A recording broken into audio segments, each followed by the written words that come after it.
Welcome to another Thursday night Bible study, brought to you as a ministry of SIGBC.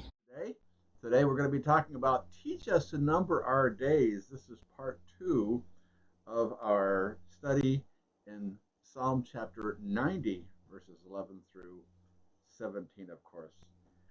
You'll recall that last week from Psalm chapter 90, we contemplated the Lord our dwelling place. And we saw that in times of trouble, we find rest in recognizing that God is and has always been our home. And we looked at what the Hebrew word ma'on for home actually meant. And then in verses 2 and 3, we saw that in troubling times, we find rest in recognizing that the creator of the universe chose to create and care for us. And so we observed that God himself loves us, cares for us, and even though he is the creator of the vast universe, he still wants what is best for you and for me, each one of us. And thirdly, from verses 4 and 7, we saw that in troubling times we find rest in recognizing that God does not see time the way we see time, and in trusting that his timing is always best. So we observed, as Peter did, that in this Psalm of Moses, that 1,000 years like to the Lord is like one day, and then as Peter observed, one day is like 1,000 years, and because God is not bound by time, but everything is in his perfect time.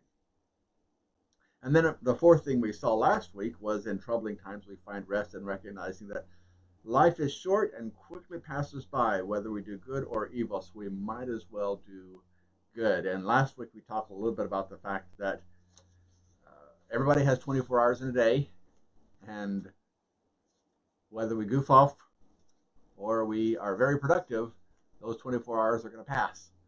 And so utilizing time wisely is probably a good idea, which leads us into today's contemplation, actually, which is teach us to number our days. The idea being, of course, that if we recognize the fleeting nature of time and we recognize the limited amount that we have, then that might motivate us to be more productive. Now, this is the scripture to this psalm, as we mentioned last week, is simply a prayer of Moses, the man of God. And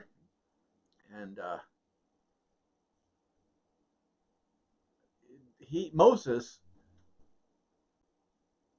lived 40 years as the son of Pharaoh, and then 40 years in the wilderness, and then 40 years leading the children of Israel to the promised land.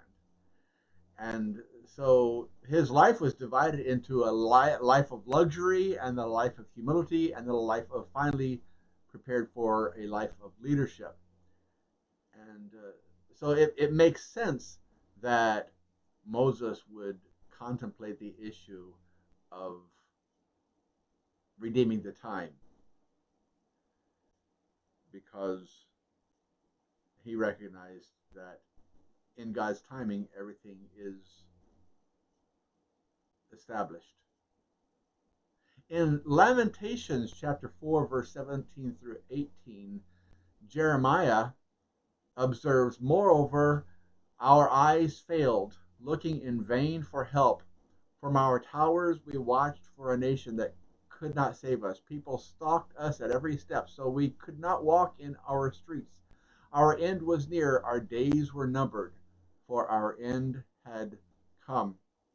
And Jeremiah recognized that the judgment of God was already determined because of the wickedness of the people, and he recognized that in God's time, God was going to punish. In Psalm chapter 90, verse 10, from last week, we see Our days may come to 70 years, or 80 if our strength endures, yet the best of them are but trouble and sorrow, for they quickly pass and we fly away. So the concluding remarks from last week were, of course, that our life is fleeting and our time is spent, whether it is spent for good or evil, so we might as well spend it for good. Now let's continue verse 11 through 17, and then we'll make a few more observations today as well. If only we knew the power of your anger. Your wrath is as great as the fear that is due you. Teach us to number our days, that we may gain a heart of wisdom. Relent, Lord, how long will it be? Have compassion on your servants. Satisfy us in the morning with your unfailing love, that we may sing for joy and be glad all our days. Make us glad for as many days as you have afflicted us, for as many years as we have seen trouble. May your deeds be shown to your servants, your splendor to the children. May the favor of the Lord our God rest on us. Establish the work of our hands for us. Yes, establish the work of our hands. And you see the concluding comments utilizing once again a poetic tool called repetition.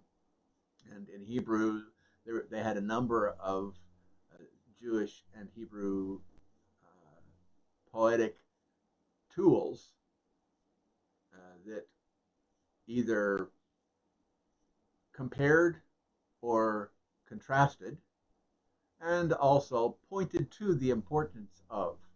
And so anytime something is repeated in the Hebrew culture, it basically meant pay attention, this is important, which of course, as we pointed out before, is why you find in the New Testament Jesus so frequently saying, truly, truly I say to you, or verily, verily I say to you.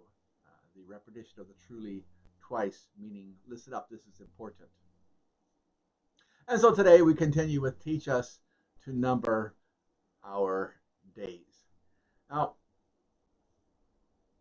the reason I'm guessing that God encourages us to number our days is motivation through productivity. Because if we are not motivated to be productive, then the natural tendency of man is, need I say, laziness. The natural tendency of man is to relax and to do as little as possible.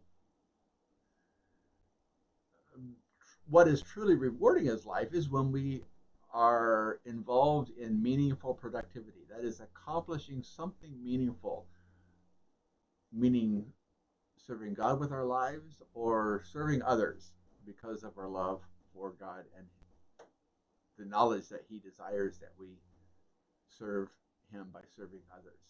And so meaningful productivity means in this life we are limited in how many days we have. And unless we number our days and recognize that time is passing us by and there's only so much time we have to accomplish what God has for us, unless we number our days, then we tend to not see the importance of productivity. So in verses 11 and 12, we see the observation, we should learn to number our days so that we may gain a heart of wisdom to make wise choices in the here and now. Now, let's equate numbering our days with counting our money, our income, right? We know that if we want to go on vacation, we need to save money to go on vacation. You don't want to get a loan to go on vacation because that's not a necessity in life. And so you save your money ahead of time and you say, okay, I want to go on vacation to this particular country or city or location. And so you calculate how much money is going to take for gas, how much money is going to take for lodging, how much money is going to take for food, how much money is going to cost for entrance into various events. And so you calculate all those items beforehand, and then you say, okay, now I have 8 months before I'm planning this trip, and so I need to save this much money each month if I'm going to be able to pay for this trip. And so we calculate, if we are wise, we calculate beforehand how much money we're going to need to do that which we have set our hearts upon to accomplish. And that's pretty basic. We when we buy a house, we say, okay, how many years do I want the loan for, and how much can I afford per month? And we calculate. We number our finances, and we number the amount of time it's going to take to meet our financial goals. And so financially, we understand that planning carefully by numbering that which we desire to accomplish is vital. Now, granted, there are a lot of people who don't do that, and they will just spend all the money that they have, and then they'll randomly say, I think I'll go on vacation. And so they'll get that credit card out and they'll slash that credit card to go on vacation. And then when they get back, now they're even in more debt because they have zero money and they are going to have to pay for the credit card. And so obviously you would say a person is foolish if they know they're going to have an expenditure and they don't plan for that expenditure. And I think that's the idea that Moses is trying to communicate to us when he says, teach us to number our days so that we gain wisdom. So we should learn to number our days so that we may gain a heart of wisdom to make wise choices in the here and now. He says in verses 11 and 12, if only we knew the power of your anger, your wrath is as great as the fear that is your due. So teach us to number our days that we may gain a heart of wisdom. The only way that we're going to be able to maximize the productivity and the joy that we experience in this life because of the productivity that we experience is if we number our days and recognize the amount of time that we have to do that which God has called us to do. Number two, we should learn to number our days so that we recognize that while God punishes those he loves, he also has compassion on them in their times of struggle. I was just reading in Ezekiel in my daily Bible reading this past week. And in Ezekiel, you find an interesting observation about those who do what is wrong. And several times in the book of Ezekiel, actually, he repeats this, where he says, if a person is a wicked person and they are destined for judgment, but at some point they recognize what they did was wrong, and they confess and forsake and change their lives, and they begin living a life that is pleasing to God, then God says, I'll forgive, and I will not punish that person because they have repented and they have chosen to do what is right. But then he says, suppose there is a righteous man who's lived his whole life godly, doing what is right, making wise choices. And if that individual, after years and years of doing what is good, decides one day, forget it all, I'm going to do what I want to, and starts sinning and doing that which he knows to be wrong, then God says, I'm not going to bless that person because of the years of his faithfulness when he's knowingly chosen to do that which is wrong. I'm going to punish him because of his sin. And the good that he's done up to this point is not going to be counted as in his favor if he's choosing now to do what is wrong. So God punishes those who choose to do wrong, and God is compassionate to those who then choose to do what is right. And so we should learn to number our days so that we recognize that while God punishes those he loves, he also has compassion on them in their times of struggle. And so he says in verse 13, relent, Lord, how long will it be? Have compassion on your servants. Now remember, the children of Israel had deliberately chosen to disobey God and not into the promised land and go back to Egypt, as a matter of fact.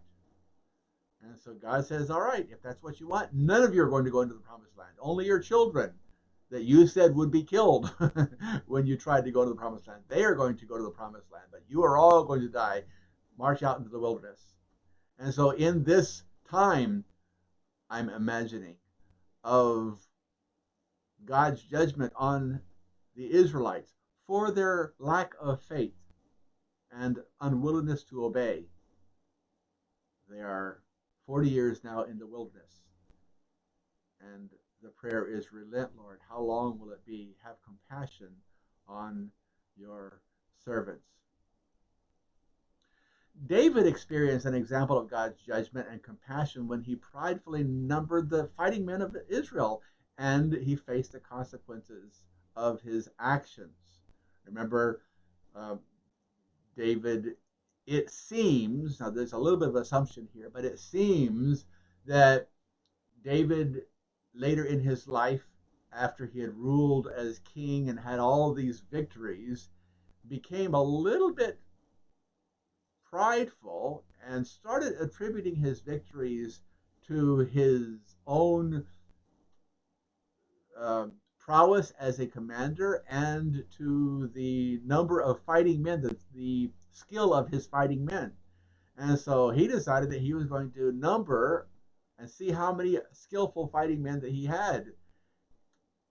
And the wrong in this, it appears, was that he was trusting in horses and trusting in chariots and trusting in men rather than trusting in God. And so Gad comes and says, David, your lack of faith and your arrogance is going to be punished by God. And it says, choose three things that you want. And David did one of these punishments. And David said to Gad, I am in deep distress. Let me fall into the hands of the Lord, for his mercy is very great. But do not let me fall into the human hands. So the Lord sent a plague on Israel, and 70,000 men of Israel fell dead.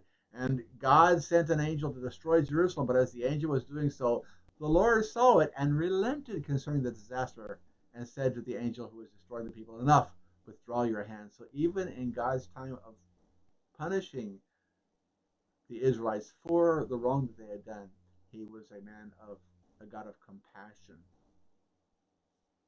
Number 3, we should learn to number our days as we recognize the unfailing love of God, so that we can sing for joy and be glad in spite of the consequences of our wickedness. We do wrong, God judges us. We ask for forgiveness, compassion, and mercy. God forgives us, and God blesses us once again. And so we number our days as we recognize the unfailing love of God, so that we can sing for joy and be glad in spite of the consequences of our wickedness. So he says in verses 14 and 15, satisfy us in the morning with your unfailing love, that we may sing for joy and be glad all our days. Make us glad for as many days as you have afflicted us, for as many years as we have seen trouble. You look back at the book of Judges, and you see what is traditionally described as the cycle of sin, or the circle of sin. And the circle of sin has two profound observations. Now, the circle of sin, of course, is God blesses man. Man forgets that it was God that blessed and becomes arrogant. Man forgets God and chooses to sin. God punishes the sin, and then man, in his punishment, recognizes his disobedience and comes back to God, asks for forgiveness. God forgives, the people start living for God, and then God blesses them again, and because of God's blessings, they fall into sin one more time, and the cycle just continues and repeats itself over and over again. But the two observations are, one, when they sin, they are unhappy. And when they choose to do what is right, God blesses them and they experience times of happiness. So those who number their days recognize that God's judgment is real if we choose to disobey, but it's only for a time. And when we come back to Him, then He blesses us and we can enjoy a time of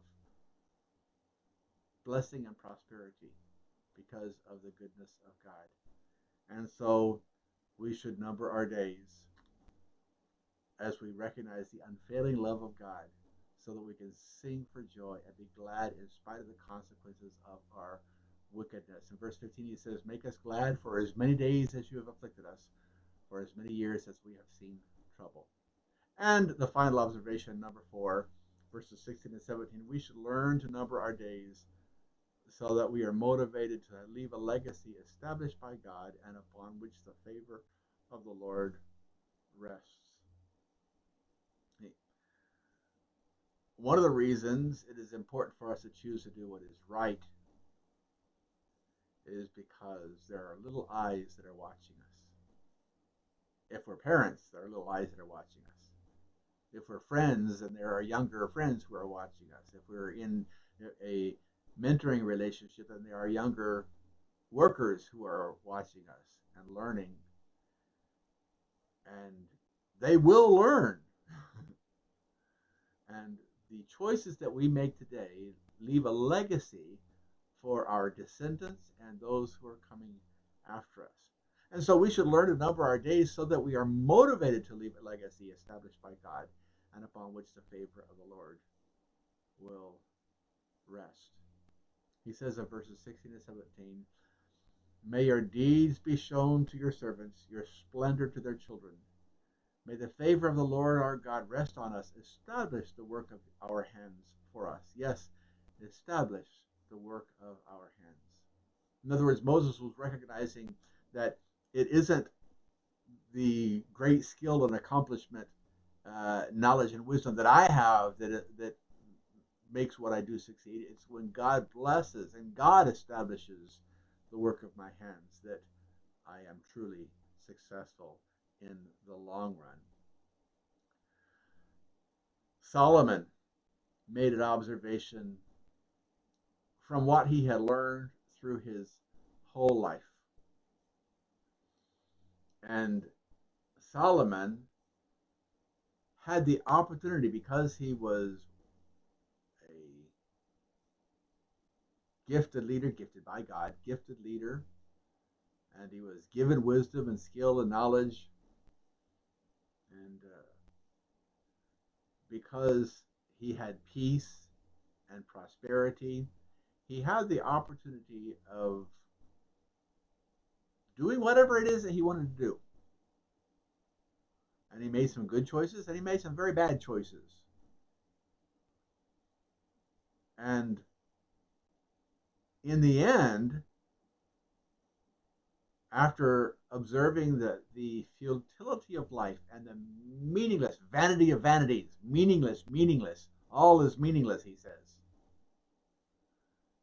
You read the book of Ecclesiastes, and it seems like a book that contradicts the rest of Scriptures, until you recognize that Ecclesiastes is a book that is describing what happens when man lives according to his own desires and choices compared to the individual who lives according to God's plan for his life.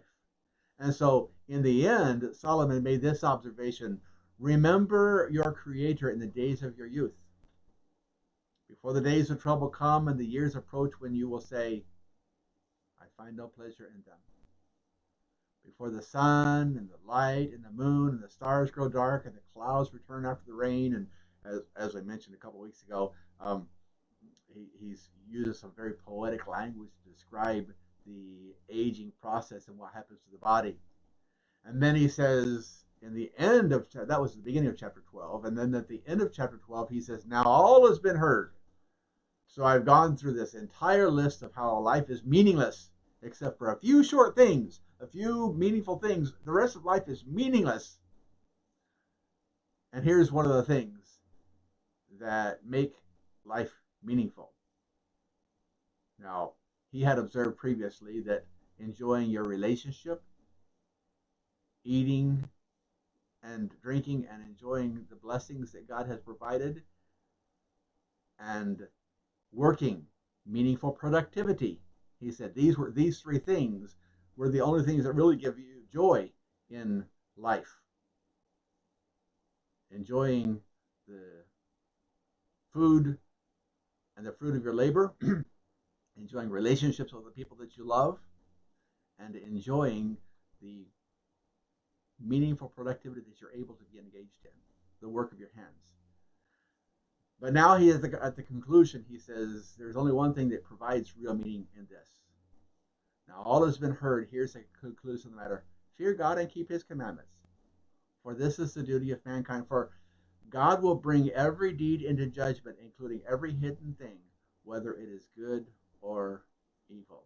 So teach us to number our days, God, so that we can choose to do good, be faithful to you all the days of our lives. Thank you for listening. You can also join us in person or live on Facebook every Sunday at 2:30 p.m. Japan time. This has been a ministry of Sakahogi International Grace Baptist Church.